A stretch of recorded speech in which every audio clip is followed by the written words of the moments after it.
उकाडा इतका वाढलाय ना की काहीच खायची इच्छा होत नाही। त्यामध्ये मसाल्याचं जेवण बघितलं की ते जेवण पण जात नाही। अशा वेळेला शरीराला थंडावा देण्यासारखा कोणता तरी पदार्थ हवा असतो। तर आजचा आपला पदार्थ तोच आहे, तर जो थंडावा पण देणं हलका असतो पचायला सुद्धा। तर काय ते आपण बघूया। सर्वप्रथम आपण इथे 400 ग्राम एकूण दही घ्यायचं आहे।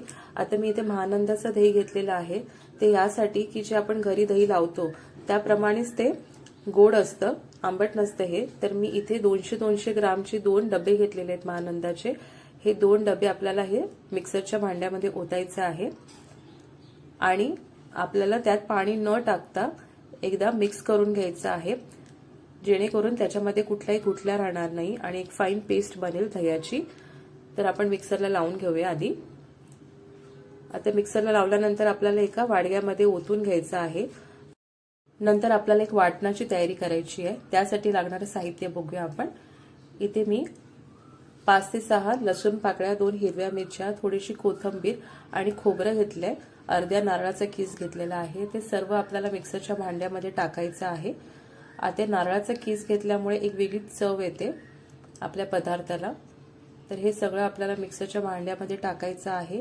त्यामध्ये थोडीशी हळद टाकायची आहे आणि पाणी टाकून, अर्धा पेला पाणी टाकून ह्याची बारीक एक पेस्ट बनवून घ्यायची आहे आणि बाजूला ठेवायची। आता फोडणीची तयारी करूया। त्यासाठी 2 चमचे तेल घेतलेलं आहे, त्यामध्ये 1 चमचा जिरे टाकलेले आहे। जिरं छान भाजल्यानंतर त्याच्यामध्ये आपल्याला 3 ते 4 बारीक चिरलेली लसूण पाकळ्या टाकायच्या आहेत आणि व्यवस्थित ढवळून घ्यायचं आहे। छान मिक्स झाल्यानंतर त्याच्यावरती आपल्याला 7 ते 8 कढीपत्त्याची पाने टाकायची आहेत आणि एकदा परत मिक्स करून घ्यायचं। मिक्स केल्यानंतर आपण जे वाटण केलं होतं खोबऱ्याचं हिरवं वाटण, ते यामध्ये ओतायचं आहे आणि ओतल्यानंतर झाकण लावून बंद करायचंय, जेणेकरून जी वाफ आहे आपली फोडणीची ती बाहेर जाऊ नये। आणि 1 मिनिट थांबल्यानंतर आपण झाकण काढून घेऊया आणि हे पूर्ण वाटण व्यवस्थित मिक्स करून घेऊया। आता इथे आपल्याला लक्षात घ्यायचं, हे आपल्याला वाटण चांगलं शिजवून घ्यायचं आहे। छान उकळी येईपर्यंत आपल्याला 3 ते 4 मिनिटं इथे समोर थांबूनच आपल्याला छान उकळी काढून घ्यायची आहे। ढवळत राहायचं आहे, कारण एकदा आपण ह्यामध्ये दही टाकलं तर आपल्याला अजिबात उकळी काढून घ्यायची नाहीये। त्यामुळे आपण हे वाटण टाकल्यानंतरच व्यवस्थित शिजवून घ्यायचं आहे। आता हे तुम्हाला हे जे प्रमाण मी दिलेलं आहे या प्रमाणामध्ये 6 ते 7 मंडळी घरची जी आहे ती सहज जेवू शकतील। तर हे पहाट सतत ढवळत चालली आहे मी आणि छान एक कड काढून घेते आहे, छान शिजवून घेते हे वाटण। एकदा शिजल्यानंतर छान उकळी आल्यानंतर आपल्याला गॅस एकदम बारीक करायचा आहे आणि त्याच्यावरती आपण ते मिक्सरमध्ये फेटून घेतलेलं दही होते ते एकदा मिक्स करायचंय चमच्याच्या साहाय्याने आणि ते सगळं यामध्ये ओतायचं आहे। हे करताना गॅस एकदम मंद आचेवरती ठेवायचा आहे। फास्ट ठेवलात तर दही फाटायची शक्यता आहे। तर इथे या वेळेला आपल्याला पाणी किती हवंय, कितपत जाडसर पातळ हवंय तुम्हाला कढी, तर इथे तुम्ही या वेळेला ऍडजस्ट करू शकता।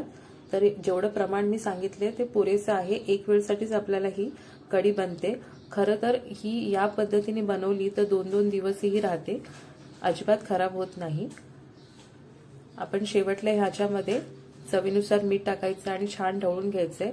लक्षात ठेवा आपल्याला हे सगळं मंद आचेवरती करायचं आहे, ह्याला उकळी काढायची नाही आहे। एकदा दही टाकल्यानंतर आपल्याला फक्त गरम करून घ्यायची आहे कढी आणि सतत ढवळत राहायचं आहे, जेणेकरून फाटायला नको आपली ही कढी।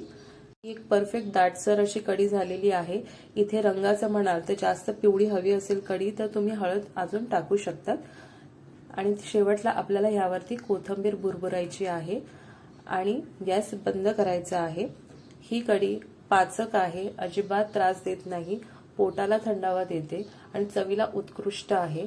त्यामुळे तुम्ही या उन्हाळ्यात ह्या पद्धतीने नक्की करून पहा आणि तुम्हाला हे केल्यानंतर तुम्हाला शेजारी कोणती भाजीची पण गरज नाही, लोणच्याची गरज नाही, आंब्याच्या फोडीची गरज नाही।